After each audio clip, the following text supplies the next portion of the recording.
Hi, this is Aditi Rana. इस video में हम कवर करेंगे कॉलबर्ग का नैतिक विकास का सिद्धांत। तो जो लॉरेंस कॉलबर्ग थे, उन्होंने दिया theory of moral development. Moral word कहाँ से आया है, सबसे पहले ये देखते हैं। जो मॉरल शब्द है, ये लैटिन भाषा का शब्द मोरोस से निकला है। ठीक है, यानी कि मॉरल जो शब्द है वो कहाँ से आया है, एक लैटिन वर्ड से आया है। और वो लैटिन वर्ड क्या है? Morose, MORAS। ठीक है, और इसका मीनिंग होता है तौर तरीका। नेक्स्ट बात करते हैं लॉरेंस कॉलबर्ग की। ये एक अमेरिकन साइकोलॉजिस्ट थे, यानी कि अमेरिका में रहते थे और जिस विषय में स्पेशलिस्ट थे वो थी साइकोलॉजी। ठीक है, तो ये साइकोलॉजी के प्रोफेसर थे। कहाँ पर थे? ये थे यूनिवर्सिटी ऑफ शिकागो में। तो जब ये अपनी डॉक्टरेट की डिग्री कंप्लीट कर रहे थे, तब इन्होंने रीड किया जिन प्याजे का नैतिक सिद्धांत, यानी कि जो जिन प्याजे ने मॉरल डेवलपमेंट सिद्धांत दिया उसे इन्होंने रीड किया।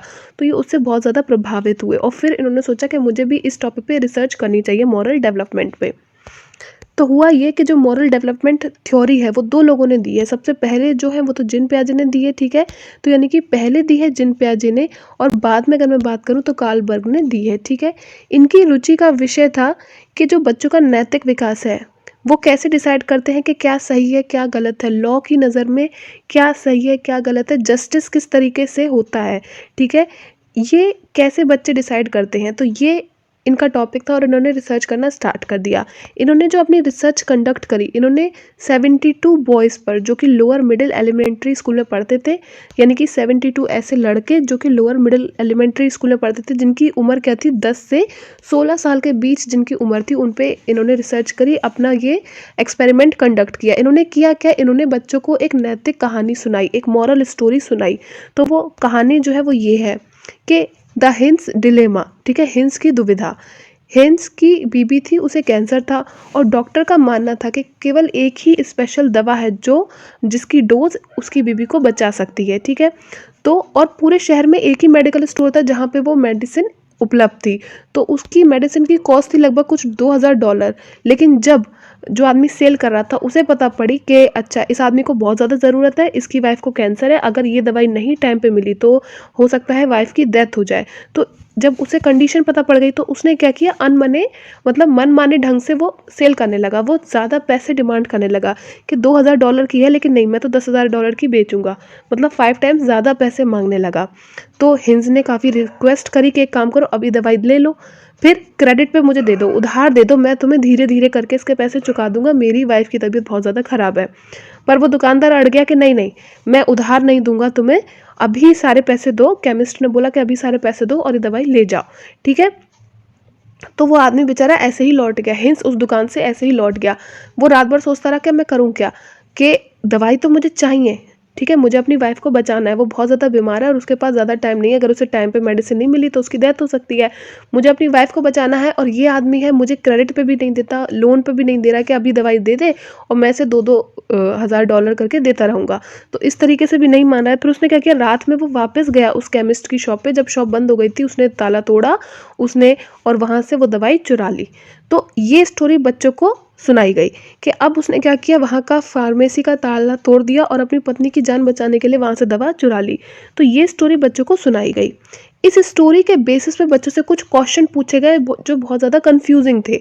फॉर एग्जांपल, जब हिंस ने दवाई चुराई तो क्या उसने सही किया या उसने गलत किया? एज ए हस्बैंड उसने सही किया या उसने गलत किया? क्योंकि पत्नी की लाइफ बचाने के लिए दवाई की बहुत ज़्यादा ज़रूरत थी। तो क्या चोरी करना सही है? लेकिन अगर लॉ की नज़र से देखें तो चोरी करना गलत है। ठीक है, वो जो दुकानदार था वो पैसे अपने अकॉर्डिंग मांग रहा था, तो दवाई की एक्चुअल प्राइस थी उससे कहीं ज़्यादा मांग रहा था। तो क्या वो लीगली सही था? क्या वो अपनी जगह सही था? क्या कोई ऐसा कानून नहीं बनना चाहिए कि दवाइयों की जो कीमत है उसे आप फिक्स कर दो और कोई भी उससे ज़्यादा डिमांड ना कर पाए? इस तरीके के क्वेश्चन उन बच्चों से पूछे गए। ठीक है, तो बच्चों को एक नैतिक दुविधा में डाल दिया गया इन क्वेश्चनों के द्वारा। ठीक है, now children started thinking logically to give answer about the dilemma that is called moral reasoning. अब इस दुविधा का जवाब देने के लिए बच्चे तर्क वितर्क करने लगे, वो सोचने लगे। वो सोच विचार करने लगे। और जब आप सोच विचार करने लगते हो कि क्या सही है क्या गलत है, कानून की नज़र में क्या सही है क्या गलत है, ये सब सोचने लगते हो, तो इसी को कहते हैं मॉरल रीजनिंग। क्योंकि अब बच्चों ने तर्क वितर्क करना शुरू किया, उन्होंने सोच विचार करना शुरू किया कि क्या सही है क्या गलत है। The answer that he get became the base of this study. ठीक है, तो अब बच्चों से उन्हें जो भी आंसर निकल के आए, जो उन्हें फीडबैक मिला, वही बेस बना, वही आधार बना उनकी थ्योरीज का, जो उन्होंने मॉरल डेवलपमेंट से रिलेटेड दी हैं।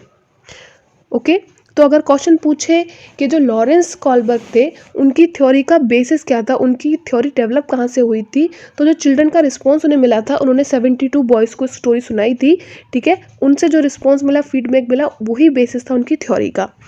नेक्स्ट बात करते हैं, we have two types of right. हमारे दो तरह के अधिकार होते हैं। ठीक है, एक वो जो हमें सोसाइटी देती है, जो हमारे सोशल राइट्स होते हैं। अगर उन राइट्स को कोई छीनता है तो सोसाइटी उसे पनिश करती है, उसका बहिष्कार करती है और अपने तरीके से सोसाइटी पनिश करती है।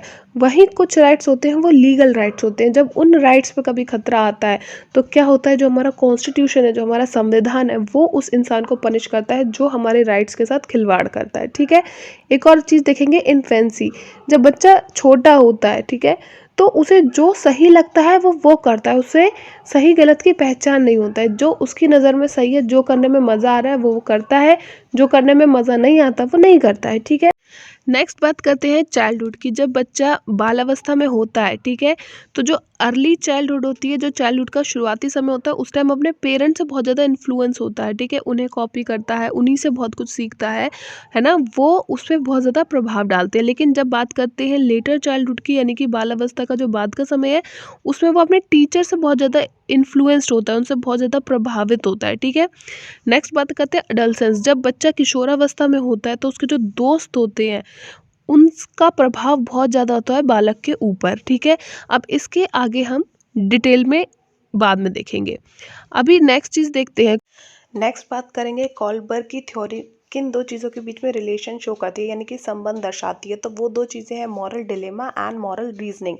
मॉरल रीजनिंग यानी कि सोसाइटी के अकॉर्डिंग कुछ चीज़ें राइट हैं और कुछ रॉन्ग हैं। फॉर एग्जांपल अगर बात करें, लव मैरिज सोसाइटी की नज़र में रॉन्ग है। ठीक है, कि आपको पेरेंट्स के अगेंस्ट जाके करते हैं, इसलिए राइट क्या है, अरेंज मैरिज करना। अब मान लीजिए कोई गर्ल है या कोई बॉय है, वो डिसीजन ले रहा है कि क्या मैं लव मैरिज करूं, क्या मैं सोसाइटी के अगेंस्ट, घर वालों के अगेंस्ट जाके लव मैरिज करूं, ठीक है, या फिर मैं अरेंज मैरिज करूं। तो इन दोनों ही सिचुएशन में क्या प्लस और माइनस है, क्या मैं घर वालों के अकॉर्डिंग चलूं या अपने अकॉर्डिंग चलूं। तो फाइनली दो ही ऑप्शन उसके पास हैं, दोनों में से एक ही चूज़ करेगा। या तो वो चूज़ करेगा जो सोसाइटी की नज़रों में गलत है लेकिन उसकी नज़र में सही है, लव मैरिज, या फिर वो चूज़ करेगा जो सोसाइटी की नज़र में सही है, घर वालों की नज़र में सही है और उसकी नज़र में गलत है, अरेंज मैरिज करना किसी स्ट्रेंजर से। At the end of the day दो ऑप्शन है, उनमें से एक ऑप्शन को चूज़ करेगा, लेकिन उससे पहले वो थिंकिंग करेगा, वो तर्क करेगा, अपने दिमाग में विचार आएंगे और उनके मतलब अपनी सिचुएशन से रिलेटेड वो सोचेगा समझेगा। ठीक है, रीजनिंग अप्लाई करेगा अपना, उसी को कहते हैं मॉरल रीजनिंग, यानी कि नैतिक चीज़ों के बारे में तर्क वितर्क करना, नैतिक तर्क इसे कहते हैं हिंदी में। ठीक है, अब नेक्स्ट बात करते हैं, मॉरल डिलेमा क्या है, नैतिक दुविधा। कोई भी विकल्प जब भी हमें सोसाइटी बताती है कि ये राइट है और ये रॉन्ग है, ठीक है, लेकिन ये दोनों ही ऑप्शन, कोई भी जो विकल्प है वो पूरी तरह से सही नहीं है, या ना तो ये 100% सही है, ना ये 100% सही है, और ना ही इन दोनों में से कोई 100% गलत है। ठीक है, तो मॉरल डिलेमा क्या है, जैसे हिंस की बात करें, अभी एक स्टोरी है, तो उसमें क्या है, उसकी वाइफ को कैंसर था। ठीक है, उसे मेडिसिन परचेज करनी थी लेकिन दुकानदार बहुत ज़्यादा पैसे मांग रहा था, 10 टाइम्स ज़्यादा पैसे मांग रहा था, तो उसने चोरी की। तो ना तो ये पूरी तरह सही है ना गलत है, अगर वो चोरी नहीं करता तो उसकी वाइफ की डेथ हो जाती, पर उसने चोरी करी, वो लीगली सही नहीं था। तो एक मॉरल डिलेमा क्या है, एक नैतिक दुविधा है कि इसमें क्या सही है क्या गलत है और हमें क्या करना चाहिए। तो यही होता है मॉरल डिलेमा। नेक्स्ट बात करते हैं मॉरल रीजनिंग। हम जब तर्क करते हैं, हम किसी भी राइट रॉन्ग वाली सिचुएशन में फंस जाते हैं और हम क्या करते हैं, नैतिक तर्क करते हैं कि मॉरली इन दोनों सिचुएशन में से क्या करना सही होगा। ठीक है, तो वो तो है मॉरल रीजनिंग। लेकिन मॉरल रीजनिंग आती कहाँ से है, जब हमारा कॉग्निटिव डेवलपमेंट हो जाता है, यानी कि हमारी जो भी मानसिक क्रियाएं हैं उनका डेवलपमेंट हो जाता है फुली, तब हम मॉरल रीजनिंग कर पाते हैं। यानी कि कॉग्निटिव में आपका सभी चीज़ें आ गई जो आपके माइंड से रिलेटेड है, यानी कि जो आप रीजनिंग करते हो, जो क्रिएटिविटी आपके अंदर है, जो थिंकिंग कैपेसिटी है, एबिलिटीज़ हैं, वो सब आपके इसमें इंक्लूड हो गई। ठीक है, तो मॉरल रीजनिंग है वो कहाँ से आती है? कॉग्निटिव डेवलपमेंट से। और ये मानसिक विकास जो है आपका, ये वो है जो हमने बचपन से सीखा है अपने आसपास की जगह, हमने सोसाइटी में जो रूल्स रेगुलेशन सीखे हैं उसके अकॉर्डिंग जो हमारा मॉरल डेवलपमेंट हुआ है ना, ये उस पर बेस्ड होता है। Next question, according to Kohlberg the thinking process involve in judgement about the question of right and wrong is called dash. Kohlberg के अकॉर्डिंग वो सिचुएशन जब हम जजमेंट लेते हैं, कोई डिसीजन लेते हैं कि क्या सही है क्या गलत है, तो वही कहलाता है मॉरल रीजनिंग। कॉलबर्ग के अकॉर्डिंग एक टीचर है वो मॉरल वैल्यूज़ बच्चे में डाल सकती है। कैसे डाल सकती है? डिस्कशन कर सकती है, डिफरेंट सिचुएशन बता सकती है उन्हें, और डिस्कशन कर सकती है कि मॉरल वैल्यूज़ किस किस तरह की होती हैं और हमें उन्हें लाइफ में अप्लाई करना चाहिए। According to Kohlberg, the child who do moral reasoning have 3 levels and these 3 levels have different thinking.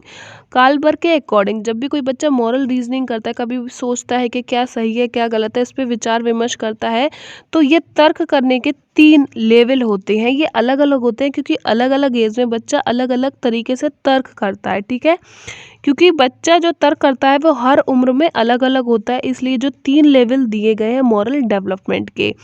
First है प्री कन्वेंशनल लेवल, ये लेवल 1 है। फिर उसके बाद आता है कन्वेंशनल लेवल, ये लेवल 2 है। और फिर लास्ट में आता है पोस्ट कन्वेंशनल लेवल, ये लेवल 3 है। इन्होंने बच्चे के तर्क करने के आधार पर ये 3 लेवल दिए हैं और 6 स्टेजेस भी दिए हैं। ठीक है, और इन्होंने कहा है कि हर लेवल में 2 स्टेजेस शामिल होती हैं। तो जो कॉलबर्ग ने 6 स्टेजेस दी हैं वो अब नीचे दी हुई हैं। 6 स्टेजेस ऑफ मॉरल डेवलपमेंट। शुरुआत की जो 2 स्टेजेस हैं, punishment and obedience orientation stage और इंस्ट्रूमेंटल रिलेटिवली स्टेज, ये दोनों किसका हिस्सा है? ये लेवल 1 का हिस्सा है। वहीं अगर मैं बात करूं इंटरपर्सनल स्टेज की या अथॉरिटी मेंटेनिंग स्टेज की, तो ये लेवल 2 का हिस्सा है। और जब मैं बात करती हूँ social contact and individual right stage और यूनिवर्सल एथिकल स्टेज की, तो ये लेवल 3 का हिस्सा है। ठीक है, यानी कि इन्होंने 3 लेवल बताए हैं बच्चे के तर्क करने के, और उन लेवल में हर लेवल में 2-2 स्टेजेस शामिल हैं। अब उन्हें डिटेल में देखते हैं। सबसे पहले बात करते हैं लेवल 1 की, यानी कि प्री कन्वेंशनल लेवल। इसमें बच्चे का स्तर ऐसा होता है कि सोसाइटी, रूल्स, सोशल रिस्पॉन्सिबिलिटी, ये सब क्या चीज़ें हैं उसे कुछ भी समझ नहीं आता है, क्योंकि 4 साल का लगभग बच्चा है तो उसे कुछ भी समझ नहीं आता है कि हमें सोसाइटी में रहना है तो रूल्स फॉलो करना है और सोसाइटी के प्रति हमारी कुछ जिम्मेदारियाँ, ये सब उसके दिमाग के ऊपर से चला जाता है। ठीक है, इस लेवल में यानी कि जो लेवल 1 है प्री कन्वेंशनल लेवल, इसमें जब बच्चा होता है तो वो 4 से 10 साल के बीच का होता है। ठीक है, तो अब देखा हमने लेवल प्री कन्वेंशनल लेवल यानी कि लेवल 1। अब इसमें जो 2 स्टेजेस आती हैं वो उन्हें देख लेते हैं। पहली स्टेज कहती है पनिशमेंट ओबीडियंस ओरिएंटेशन स्टेज। तो पहली स्टेज में सज़ा से बचने के लिए बच्चा बात मान लेता है। उसकी दादी सुबह कहती है कि अगर तुम मुझे गुड मॉर्निंग नहीं करोगे ना तो मैं तुम्हें पनिश करूँगी, और अगर तुम मुझे गुड मॉर्निंग नहीं करोगे, रिस्पेक्ट नहीं दोगे मुझे, मेरे पैर नहीं छूओगे, तो मैंने जो बेसन के लड्डू बनाए हैं मैं तुम्हें नहीं दूंगी, है ना, और मैं तुमसे बात भी नहीं करूंगी। तो क्या हुआ, बच्चा सज़ा से बचने के लिए या इस डर से कि कहीं मेरा रिवॉर्ड ना छिन जाए, वो चुपचाप बात मान लेता है। ठीक है, तो जो बच्चा इस स्टेज में होता है वो बातों को या रूल्स को इसलिए मान लेता है ताकि उसे सज़ा ना मिले, उसे पनिशमेंट ना मिले। सेकेंडली बात करते हैं सेकेंड स्टेज की, इंस्ट्रूमेंटल रिलेटिवली स्टेज। इस स्टेज में क्या होता है, बच्चा कोई काम तब करता है जब उसे कोई पर्सनल रिवॉर्ड मिल रहा हो, उसका कोई बेनिफिट हो काम करने में, तब वो कोई काम करता है। इसीलिए इस स्टेज को टिट फॉर टैट एज भी कहा जाता है। यहाँ पे बच्चा एक्सटर्नल मोटिवेशन ढूंढता है कि मुझे कोई बेनिफिट होगा इस काम को करने में तो मैं करूँगा, अदरवाइज मैं नहीं करूँगा। ठीक है, यहाँ पे जो बच्चा है वो अपनी चीज़ें शेयर तो करता है दूसरे बच्चे के साथ, लेकिन बदले में वो रिटर्न्स चाहता है। मतलब तुम मेरी पेंसिल ले लो और बदले में मुझे अपना पेन दे दो, तुम मेरी पिचकारी से थोड़ी देर खेल लो और रिटर्न में मुझे अपनी साइकिल थोड़ी देर चलाने दो, तुम मेरा बर्गर खा लो, बदले में अपना पिज़्ज़ा का थोड़ा सा पार्ट मुझे खाने को दे दो। ठीक है, तुम मेरे सिर में तेल डाल दो तो मैं तुम्हारे सिर में डाल दूँ, यानी कि उसे अपना बेनिफिट भी देखना है। ठीक है, तो जो सेकंड स्टेज है इसमें क्या होता है, बच्चे के जो एक्शन है वो बेस्ड होते हैं उसके सेल्फ इंटरेस्ट पे, यानी कि हमें क्या मिल रहा है, हमारे मतलब की चीज़ यहाँ पे क्या है, इसीलिए इसे टिट फॉर टैट एज भी कहा जाता है। नेक्स्ट बात करेंगे लेवल 2 की, यानी कि कन्वेंशनल लेवल, यानी कि लेटर चाइल्डहुड। इसमें जो बच्चा होता है उसकी उम्र होती 10 से 13 साल के बीच में। बच्चा सोसाइटी के रूल्स समझने लगा है, ठीक है। अब उसे गुड बॉय या नाइस गर्ल का एटीट्यूड मेंटेन करना पड़ता है, यानी कि इसका जो स्टेज 4 है, स्टेज 4 जो इसमें शामिल है वो है good boy and nice girl. तो बच्चे को एक अच्छे लड़के या अच्छे लड़की की छवि बनानी है सबके सामने, इसलिए वो चाहता है कि वो सेंटर ऑफ अट्रैक्शन हो, सब उसकी तारीफ करें, इसीलिए वो अच्छा बिहेव करता है क्योंकि वो अटेंशन सीकर है। वो चाहता है उसके क्लास के फ्रेंड्स उससे हेल्प मांगे सब्जेक्ट में, टीचर्स उसकी तारीफ करें, इसलिए वो हेल्पफुल भी है। वो चीज़ों को ऑर्डर में रखता है ताकि सब लोग बोलें कि वाह ये कितना ऑर्गेनाइज्ड है। मतलब अटेंशन पाने के लिए वो अच्छा लड़का या अच्छा लड़की बन जाता है, ठीक है। तो जो थर्ड स्टेज है, यानी कि जो स्टेज 3 ही तो ही हम पढ़ रहे हैं, लेवल 2 में जो आती है वो थर्ड और फोर्थ स्टेज होती है।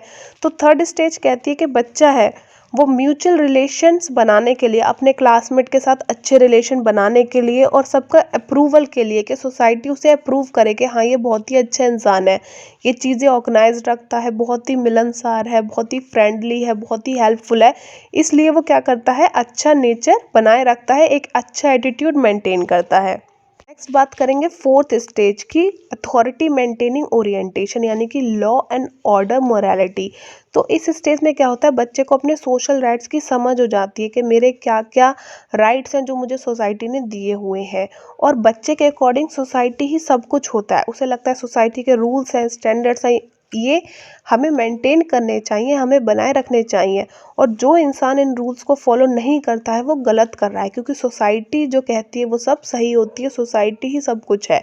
तो इस एज में बच्चा क्या करता है, सोसाइटी के रूल्स रेगुलेशन फॉलो करता है, जो नहीं फॉलो करता बच्चे को लगता है ये इंसान गलत कर रहा है, ठीक है।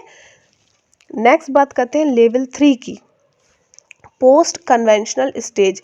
इस एज में, इस लेवल में बच्चा आता है तो उसकी उम्र होती है 12 से 16 साल के बीच, यानी कि वो टीनेजर होता है, अडल्सेंस होता है, किशोर अवस्था में होता है। तो सोसाइटी में चेंज करने की बात बच्चा कहता है, सोसाइटी में बहुत कुछ उसके सामने हो रहा है जो गलत हो रहा है और वो उसे बदलना चाहता है, ठीक है। क्योंकि बच्चे को ऐसा लगता है कि रूल्स इंसानों ने ही बनाए हैं, तो इंसान को उसे अपनी ज़रूरत के हिसाब से बदलना भी चाहिए, ठीक है। तो स्टेज 5 क्या कहती है, सोशल एंड लीगल मोरालिटी।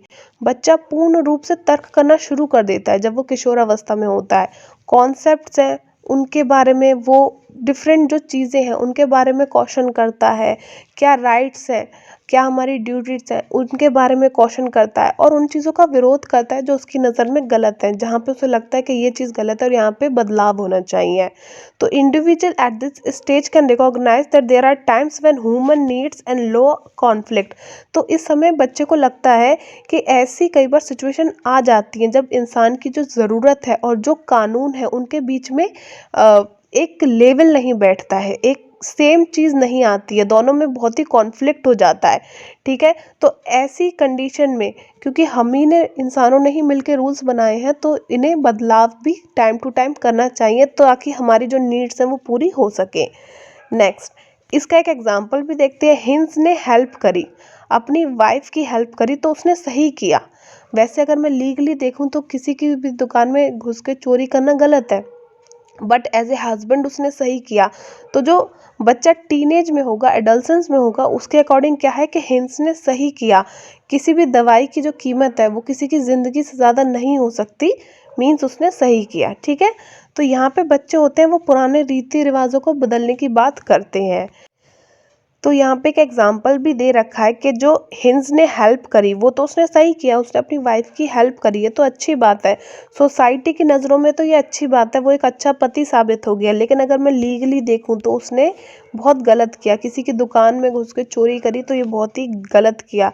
तो जो बच्चा एडल्सेंस में होता है और स्टेज 5 में होता है वो क्या चाहता है कि मैं सोसाइटी के जो पुराने रूल्स रेगुलेशंस हैं उनमें चेंजेस करूं, जो पुराने रीति रिवाज हैं उनमें बदलाव करने की बहुत ज़्यादा ज़रूरत है। नेक्स्ट बात करते हैं यूनिवर्सल एथिकल प्रिंसिपल। सिर्फ मानवता होनी चाहिए और रूल्स की हमें ज़्यादा ज़रूरत नहीं है। तो जब बच्चा इस स्टेज में आ जाता है, 6th स्टेज में आ जाता है, तो वो ये सोचता है कि सबसे ऊपर तो ह्यूमैनिटी है, रूल्स इतना मैटर नहीं करते। कई बार अगर इंसान का भला हो रहा है तो रूल्स अगर ब्रेक भी हो जाए तो भी कोई बड़ा इशू नहीं क्रिएट होना चाहिए, ठीक है। तो यहाँ पे बच्चा सोचता है कि हिंस ने ठीक किया, क्योंकि मेडिसिन की कॉस्ट, किसी भी मेडिसिन की कीमत किसी की ज़िंदगी से ज़्यादा नहीं हो सकती, तो उसने मेडिसिन चुराई पर उसने ठीक किया। तो इस एज में जब बच्चा आ जाता है, जब 6th स्टेज में आ जाता है, तो वो ये सोचता है कि कई बार जो लॉ है वो हमें सही करने से रोक रहा है। मेन हमारा फोकस क्या होना चाहिए कि हमें इंसान का भला करना चाहिए, हमें हर इंसान का भला करना है, ठीक है। नेक्स्ट, कॉलबर्ग ने भी कुछ कहा है, अब वो देख लेते हैं क्या कहा है। If people can pass through these level they will pass in sequence order and no step should be skipped and not everyone can achieve all the stages. तो कॉलबर्ग कहते हैं कि ये जो मैंने 3 लेवल्स बताए हैं और जो मैंने ये स्टेजेस बताई हैं, 6 स्टेजेस बताई हैं, अगर कोई भी इन्हें पास करता है तो इन्हें एक प्रॉपर सीक्वेंस और ऑर्डर में ही पास करना है। जैसे हम सीढ़ियों पे जाते हैं, पहली सीढ़ी पे पैर रखा, दूसरी पे, फिर तीसरी पे, तो इसी सीक्वेंस में जाएगा कोई भी इंसान जाएगा। तो ठीक है, ऐसा नहीं हो सकता कि बीच के जो लेवल है या बीच की जो स्टेजेस है वो उन्हें स्किप कर दे, उनसे बिना होते हुए डायरेक्ट नेक्स्ट स्टेज तक पहुंच जाए, ऐसा नहीं होगा। और इन्होंने ये भी कहा है कि हर इंसान के लिए ये सभी स्टेजेस, 6 स्टेजेस पास करना मेंटल लेवल पे पॉसिबल नहीं है, क्योंकि हर इंसान इतना मॉरली डेवलप नहीं होता है, हर इंसान इतना नैतिक रूप से सोचने वाला नहीं होता है कि वो ये सारी स्टेजेस को अचीव कर सके, इन्हें पास कर सके। नेक्स्ट देखते हैं कॉलबर्ग और पियाजे। इन्होंने दोनों ने स्टडी किया है मॉरल डेवलपमेंट को, और किसके रेफरेंस में स्टडी किया है, कॉग्निटिव डेवलपमेंट, यानी कि जो मानसिक विकास होता है उसके बेसिस पे स्टडी किया है। यानी कि ये फोकस करते हैं कि बच्चों को मॉरल रीजनिंग करनी चाहिए, यानी कि नैतिक तर्क वितर्क करना चाहिए, ठीक है। कॉलबर्ग का मॉरल डेवलपमेंट है वो किससे प्रभावित है, तो वो जीन पियाजे के मॉरल डेवलपमेंट से प्रभावित है, क्योंकि जीन पियाजे का मॉरल डेवलपमेंट पहले आया था और बाद में आया था कॉलबर्ग का, ठीक है। Morality is very much associated with cognitive and consciousness. जो भी हमारी नैतिकता है वो हमारी अनुभूति और हमारी चेतना से बहुत ज़्यादा इन्फ्लुएंस्ड होती है, ठीक है। Morality is not only associated with what we should do but also with what our rights are. नैतिकता ये नहीं है कि क्या सही है, लेकिन इसमें ये भी शामिल है कि हमारे अधिकार क्या क्या है, यानी कि हमारे सामाजिक अधिकार क्या हैं और हमारे संवैधानिक अधिकार क्या हैं, ठीक है। Moral values determine action and action decide the life of a person. जो हमारी नैतिकता है, जो हमारे मॉरल वैल्यूज़ है, वो तय करते हैं कि हमें किसी भी सिचुएशन में क्या सही है क्या गलत है, ठीक है। फिर उसके अकॉर्डिंग हम डिसीज़न लेते हैं कि हमारे अकॉर्डिंग ये सही है तो हम सही को चुनते हैं, और जो भी हम एक्शन लेते हैं, जो भी डिसीज़न लेते हैं, वो हमारी लाइफ पे बहुत ज़्यादा इम्पैक्ट करता है, ठीक है। तो morality include the sense of right and wrong. नैतिकता क्या है, वो सेंस जब हम सोचते हैं कि क्या सही है क्या करना गलत है, ठीक है। Next question, a sense of responsibility is associated by dash morality, sense of right और रॉन्ग। जब भी पूछा जाए कि एक sense of responsibility is associated by, तो आंसर है मोरालिटी। वो सेंस, नैतिकता क्या है, ये सोचना कि क्या सही है क्या गलत है किसी भी सिचुएशन में। नेक्स्ट बात करते हैं, कर्नल सिंह डज नॉट पे इनकम टैक्स। कर्नल सिंह है वो इनकम टैक्स देते नहीं है, ठीक है। उन्हें नोटिस भी आ रहे हैं, लीगल नोटिस आ रहे हैं कि इनकम टैक्स दे दो, पर वो नहीं देते, क्योंकि वो ये सोच रहे हैं कि जो गवर्नमेंट है वो सही नहीं है और हमसे इतना सारा पैसा टैक्स का लेती है, लेकिन कोई प्रॉपर रिकॉर्ड नहीं है कि कहाँ पे खर्च करती है, ठीक है। अननेसेसरी जगहों पे खर्च करती रहती है, तो इसलिए वो इनकम टैक्स पे नहीं कर रहे हैं। तो वो कौन सी स्टेज में है, तो ऑब्वियस सी बात है कर्नल सिंह जॉब कर रहे होंगे तभी तो वो टैक्स पे करने वाली एज में है, तो वो लास्ट स्टेज में है, पोस्ट कन्वेंशनल स्टेज में है, ठीक है। नेक्स्ट, क्रिटिसिज्म भी हुए थे इस थ्योरी के, कुछ लोग अगेंस्ट भी थे। उन्होंने क्या कहा, तो सबसे बड़ा जो क्रिटिसिज्म किया है वो किया है कैरोल गिलिगन ने। ये जो लेडी थी इन्होंने ये कहा कि जो कॉलबर्ग की थ्योरी है ना, इन्होंने जेंडर बायस है, यानी कि बहुत ही ज़्यादा लिंग पक्षपात किया है। सिर्फ आदमियों के सैंपल लिए, सिर्फ 72 बॉयज़ ही क्यों लिए, गर्ल्स का क्यों नहीं इन्होंने सैंपल लिया, गर्ल्स को भी ये स्टोरी सुनाते और फिर उनसे क्वेश्चन पूछते, नहीं, इन्होंने सिर्फ आदमियों पे रिसर्च करी थ्योरी और उसके बेसिस पे अपनी थ्योरी दे दी। तो इन्होंने क्या किया है, लिंग पक्षपात किया है। और भी लोगों ने क्रिटिसाइज किया और उन्होंने क्या कहा, उन्होंने कहा कि यहाँ पे सिर्फ मॉरल थॉट्स पे ही सारा फोकस किया है, मॉरल बिहेवियर पे नहीं। बस सारा फोकस इस थ्योरी में यही है कि बच्चों को नैतिक तर्क वितर्क करना चाहिए, ये सोचना चाहिए क्या सही है क्या गलत है। बस इसी पे पूरी थ्योरी बेस्ड है। यहाँ कहीं नहीं लिखा है कि बच्चों को मॉरली बिहेव भी करना चाहिए, व्यवहार करना चाहिए, नैतिक व्यवहार करना चाहिए, ये इस थ्योरी में कहीं नहीं कहा गया है। ठीक है। Under estimated the contribution of family and relationship, तो ये भी कहा लोगों ने कि यहाँ पे फैमिली और जो फ्रेंड्स हैं इन सबको तो बिल्कुल हटा दिया। ये जो इन्होंने स्टोरी सुनाई इसमें बस 2 ही लोग थे, हस्बैंड वाइफ और एक दुकानदार। ये भी तो हो सकता था कि हिंस की फैमिली है, वो उसे पैसे दे देती, उसकी हेल्प कर देती, तो उसे चोरी नहीं करनी पड़ती, क्योंकि अब उसने दुकान तोड़ के जो दवाई ली है फिर भी उस पर लीगल एक्शन तो होगा। ठीक है। तो ये भी लोगों ने कहा कि इनकी जो थ्योरी थी उसमें काफ़ी कमियां थी। फिर लोगों ने ये भी कहा कि कल्चरली बाइस्ड है। इन्होंने जिन बच्चों पे स्टडी करी वो अलग अलग शहरों के नहीं थे, अलग अलग कंट्रीज़ के नहीं थे, वो सब एक ही जगह के थे। वो 72 बॉयज़ एक ही स्कूल के थे और शिकागो के एक स्कूल के थे। तो कुछ लोगों ने ये कहा कि हर जगह का कल्चर अलग होता है, इंडिया का अलग है, यूएसए का अलग है, तो ऐसे कैसे आप एक ही जगह के बच्चों को स्टडी करके कोई थ्योरी अप्लाई कर सकते हो, ज़रूरी नहीं है ना हर जगह के कल्चर में वो एप्लीकेबल हो। तो ये कुछ क्रिटिसिज्म थे। नेक्स्ट कुछ क्वेश्चन देखते हैं। Arrange the following levels of moral development in the correct sequence, तो इस तरीके से क्वेश्चन आ सकता है। तो हम पढ़ चुके हैं conventional, pre conventional, post conventional, और इनका करेक्ट सीक्वेंस है, पहले प्री आता है 2 और फिर आता है कन्वेंशनल यानी कि 1 और फिर लास्ट में आता है पोस्ट यानी कि 3। तो 2 1 3 ये इसका सीक्वेंस होगा। 2 1 3 हमें यहाँ देखने को मिले, यानी कि ऑप्शन सी सही है। नेक्स्ट बात करते हैं, according to Kohlberg stage of moral development the second stage of pre conventional level express dash. तो जो इन्होंने स्टेजेस बताए थे, ठीक है, जो इनके 3 लेवल थे और जो सेकंड स्टेज बताई है, तो सेकंड स्टेज में बच्चा टिट फॉर टैट वाली स्टेज होती है, जब बच्चा ये सोचता है कि इसमें मेरा क्या बेनिफिट है। तो यहाँ पे 4 स्टेटमेंट दिए हैं। क्या वह पनिशमेंट से बचना चाहता है? नहीं। क्या वो सोशल नॉर्म्स यानी कि जो भी रूल्स रेगुलेशन है उन के बारे में सोचता है? नहीं। क्या वो लॉ और ऑर्डर के बारे में सोचता है? नहीं। वो ये सोचता है कि मैं ये काम करूँ तो इसमें मेरा क्या बेनिफिट होगा। ठीक है। वो चीज़ तब शेयर करता है जब उसे भी रिटर्न में कुछ मिलता है। नेक्स्ट बात करते हैं, according to which stage of moral development laws may be amended for the welfare of the society at large. तो ये कौन सी स्टेज है? ये हमारी है 5th स्टेज, कि हमें लॉज में बदलाव करने चाहिए। ठीक है, क्योंकि ह्यूमन नीड्स को फुलफिल करना हमारी मेन प्रायोरिटी है। Next, 3 levels of moral development were identified by. Moral development से संबंधित 3 लेवल किसने दिए हैं? तो वो हमारे दिए कार्लबर्ग ने। इस वीडियो में इतना ही। अंत तक देखने के लिए आपका बहुत बहुत शुक्रिया।